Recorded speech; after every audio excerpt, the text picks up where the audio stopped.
Assalamualaikum warahmatullahi wabarakatuh.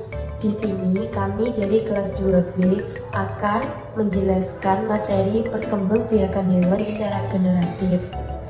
Sebelumnya, perkenalkan saya Injita Aisyah Maharani dengan NPM 2214060066. Saya Maria Oktaviana Suarez Wibrisi dengan NPM 2214060013. Saya Anggreni Wahyudayani dengan NPM 2214060064. Di dunia ini banyak sekali hewan yang ada di sekitar kita dengan keunikannya, baik yang hidup di darat maupun hidup di air. Berkembang biak merupakan salah satu siklus yang pasti dialami oleh semua makhluk hidup. Makhluk hidup berkembang biak dengan cara yang berbeda-beda. Ada yang bertelur, beranak, bahkan bertelur dan beranak. Berkembang biak memiliki tujuan untuk melahirkan keturunannya dan menjaga kelangsungan kelestarian hidup mereka di alam. Sebagai makhluk hidup, hewan mengalami perkembangbiakan. Setiap hewan berkembang biak dengan cara yang berbeda-beda. Berdasarkan cara perkembangbiakannya, hewan dibagi menjadi 3 jenis, yaitu yang pertama ovipar. Ovipar merupakan cara perkembangbiakan hewan secara bertelur. Ciri-ciri hewan ovipar yaitu dia tidak memiliki daun telinga dan dia tidak menyusui.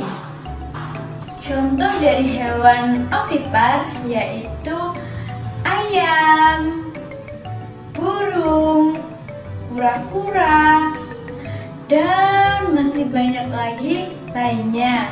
Hewan vivipar. Hewan vivipar adalah salah satu cara perkembangbiakan pada hewan dengan cara melahirkan. Cara perkembangbiakan pada hewan umumnya terjadi pada hewan mamalia atau menyusui. Ciri-ciri umum hewan vivipar yaitu yang pertama, memiliki kelenjar dan puting susu. Yang kedua, umumnya menyusui atau mamalia. Yang ketiga, mempunyai daun telinga. Dan yang keempat, tubuh ditutupi bulu. Contoh hewan vivipar yaitu kera. Selain kera, ada beberapa hewan yang tubuh dan lainnya juga mirip kera, yaitu orangutan, gorila, simpanse, dan manusia purba. Contoh lain dari hewan vivipar yaitu gajah, paus, jerapah, kucing, singa, kambing, dan lain sebagainya. Ovovivipar merupakan salah satu cara perkembangbiakan hewan dengan cara mengembangbiakan telur di dalam tubuh induknya.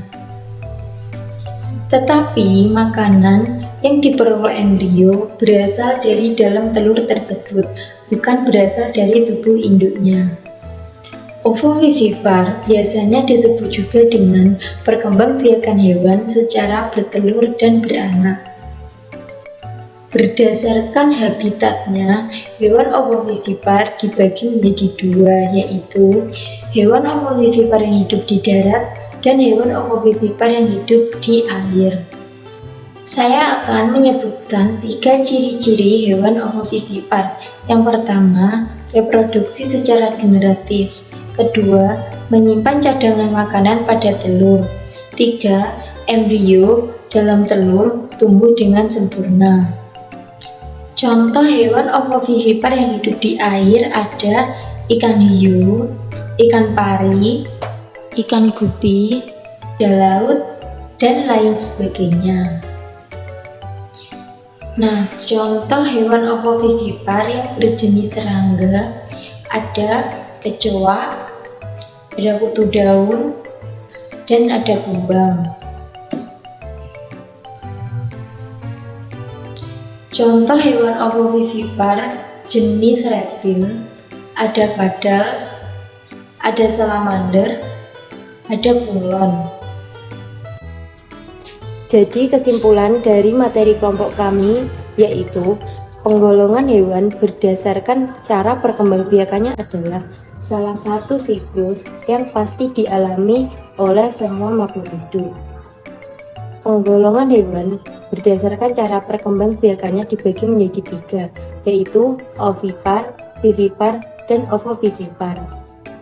Nah, setelah kalian mengetahui tentang perkembangbiakan hewan secara generatif, pastinya kalian dapat membedakan mana hewan ovipar, vivipar, dan ovovivipar ya. Jadi itu tadi materi yang dapat kita sampaikan, semoga bermanfaat ya. Sampai jumpa. Bye-bye.